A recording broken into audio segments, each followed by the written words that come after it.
Hello hello everyone. Seventh Hindi medium बेटा science की class आपकी पार्ट 4 शुरू हो रहा है, जिसमें पार्ट 4 का नाम आपका ऊष्मा है। ऊष्मा के अंतर्गत मैंने आपको बताया था कि ऊष्मा क्या होती है, इसका संबंध किससे होता है। इसके अंदर आपने ताप के बारे में पढ़ा था। ऊष्मा का संबंध ताप से, और ताप का यानी गर्म। तो ये सारी चीज़ें आपकी एक ही हैं। ऊष्मा का मतलब है ताप और गर्म, ये सब चीज़ें अनुभव पर निर्भर करती हैं।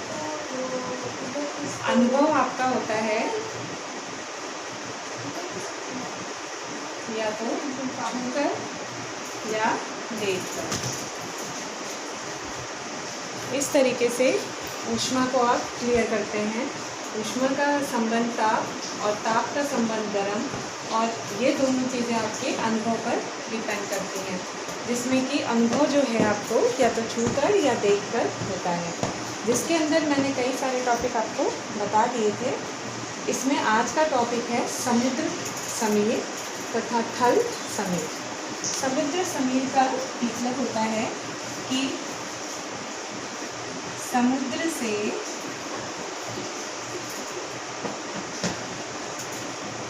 चलने वाली हवा,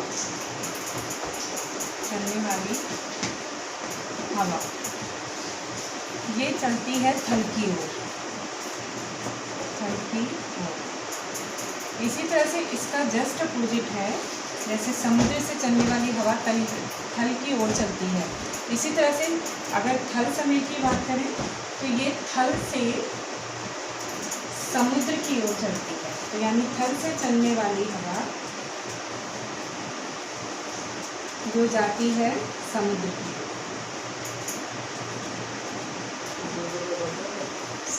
की ओर। तो इस तरीके से यानी आप जो है थल समीर और समुद्र समीर में, थल समीर और समुद्र समीर में दोनों में अंतर बता सकते हैं। तो जैसे समुद्र समीर आप नाम किस कारण बोलते हैं, क्योंकि समुद्र से हवा चलती है जो थल की ओर जाती है, और थल समीर में आप कहते हैं ये थल से चल रही है और जा रही है समुद्र की ओर। ठीक है, तो इसमें इसे समुद्र समीर कहते हैं, और थल समीर जो है आपका यानी इसको थल समीर कहते हैं। तो जिधर से चलती है हवा और जिधर की ओर चलती है वही उसका, यानी जिधर की ओर से चलती है हवा उसे नाम देते हैं समुद्र समीर। और थल समीर में आप बोलते हैं कि थल से चल रही है। ये समुद्र से जो चल रही हवा ये थल की ओर जब जा रही है तो ये ठंडक पहुंचाती है, यानी ठंडक पहुंचाती है। और इसी तरह से थल से चलने वाली हवा जो समुद्र की ओर जा रही है ये गर्म पहुंचाती है, यानी इसको इस तरीके से आप समझेंगे। तो यानी समुद्र समीर और थल समीर में ये दोनों में अंतर है। ऊष्मा के अंदर आपका ये आज का टॉपिक है समुद्र समीर और थल समीर। समुद्र समीर का मतलब होता है कि जो समुद्र से चल रही हवा और जो थल की ओर जा रही है। थल समीर का मतलब है जो थल से चल रही हवा और समुद्र की ओर जा रही है। ये चलकर ठंडक पहुंचाती है जो थल, यानी कि हमें इसमें ठंडक का अनुभव होता है जो अधिकतर रात्रि के समय होता है। और थल से जो चलती हवा वो जो समुद्र की ओर जा रही है वो हमें गर्म पहुंचाती है, गर्म यानी देती है, वो आपके समुद्र की ओर जाती है। यानी कि ये जो चलना या जाना होता है ये ऊष्मा का स्थानांतरण ही एक तरीके से है, यानी कि जहाँ पर उच्च ताप से निम्न ताप की ओर और निम्न ताप से उच्च ताप की ओर। तो इस तरीके से ऊष्मा का स्थानांतरण होता रहता है। इसी में ही सेकंड टॉपिक जैसे आपका है नेक्स्ट, सर्दियों तथा गर्मियों में हमारे पहनने के वस्त्रों के प्रकार। तो अगर आप बात करें तो जैसे गर्मियों में आप कहते हैं सूती वस्त्र हमें पहनने चाहिए, और सूती वस्त्र भी किस रंग के, सफ़ेद रंग के। तो सफ़ेद रंग के सूती वस्त्रों का प्रयोग करना चाहिए। और अगर सर्दियों की बात करें तो सर्दियों में हमें कहते हैं सूती वस्त्र जो होते हैं, यानी वो तो पहननी चाहिए, लेकिन उसमें ऊनी, सर्दियों में जैसे ऊनी वस्त्र,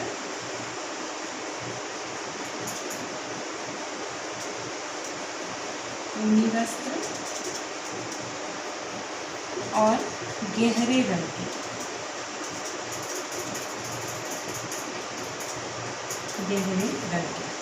तो ये आपको ध्यान रखना है कि किस तरीके से आप अपने कपड़ों का भी चुनाव करते हैं मौसम के अनुसार। तो सर्दी में, जैसे आपको गर्मी में पहले बात करें, गर्मियों में सूती वस्त्रों का प्रयोग करना चाहिए और अधिकतर सफ़ेद रंग का। सर्दियों में ऊनी वस्त्रों का प्रयोग करना चाहिए और गहरे रंग पहनने चाहिए। इनका कारण होता है, सफ़ेद रंग होते हैं जो ऊष्मा को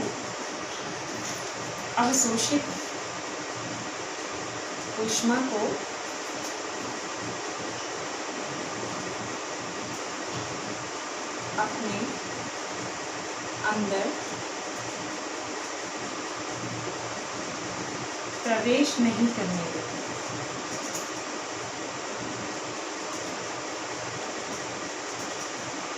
ठीक है, और ऊष्मा को अपने अंदर प्रवेश करने नहीं देते, यानी अपने ये ऊष्मा को अपने अंदर लेते ही नहीं है, जिसके कारण अपने शरीर की जो गर्मी है, ये अगर सफ़ेद रंग के वस्त्रों का प्रयोग करेंगे तो वो ऊष्मा को अपने अंदर आपको यानी प्रवेश नहीं करेंगे, तो शरीर की जो गर्मी है वो अपने आप बाहर जाती रहेगी और आपको सफ़ेद रंग के कपड़े पहनने से आराम मिलेगा। तो वो आपको ऊष्मा का एक तरीके से बाहर निकालेगी। तो इस तरीके से आपका ये सफ़ेद रंग, सूती वस्त्र और सफ़ेद रंग गर्मियों में आपको लाभदायक होता है। सर्दियों में बात करें तो सर्दियों में जो ऊनी वस्त्र पहनते हैं ये गहरे रंग के होने चाहिए। ऊनी वस्त्र में आपको पता है, ऊन में जो छोटे छोटे छिद्र होते हैं, यानी ऊन में जो छोटे छोटे छिद्र होते हैं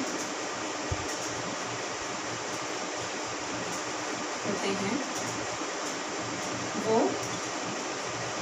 आपके उस तरीके से, ऊन में जो छोटे छोटे छिद्र होते हैं वो उसके अंदर हवा भरी होती है, तो उस तरीके से वो आपके शरीर की ऊष्मा को बार बार अंदर बाहर जाने से रोकते हैं और आपके शरीर की गर्मी इसमें बनी रहती है।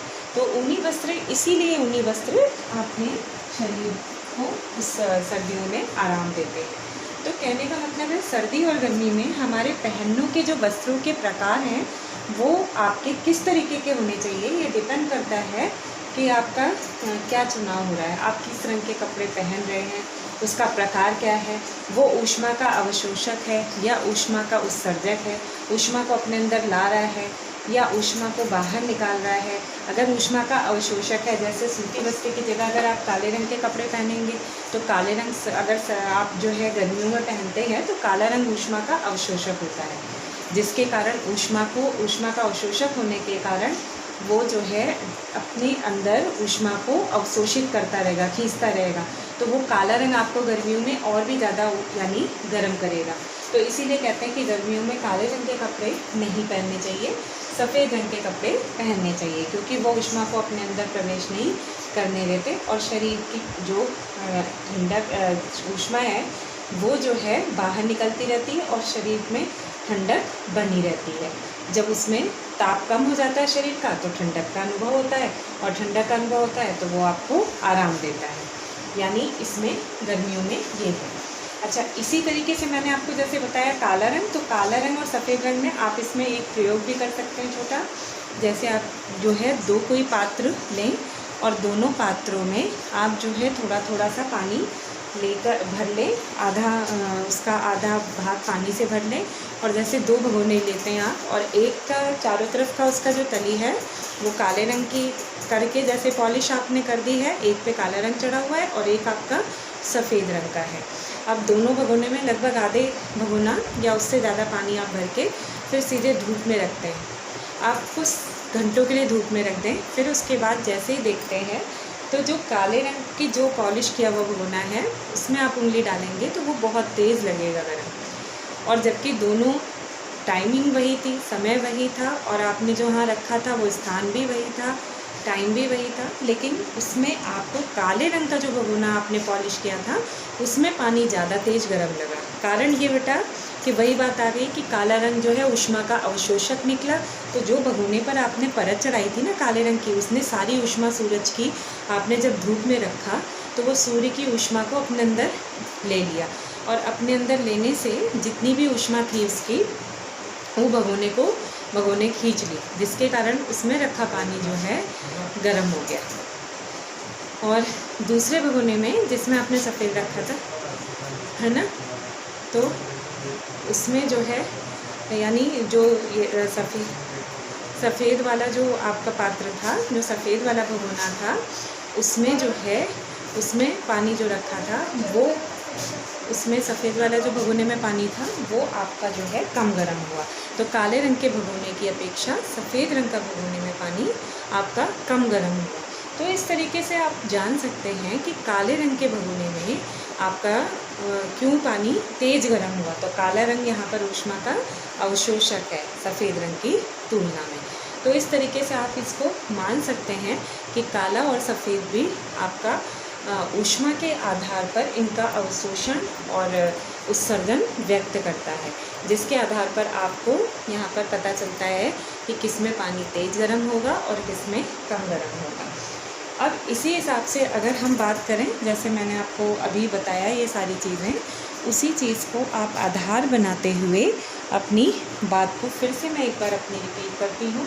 जैसे मानिए इसको एक बार फिर से मैं ऊष्मा पाठ में जो मैंने आपको पढ़ाया है वो सारी बातें फिर से आपको कहती हूँ, रिपीट करती हूँ।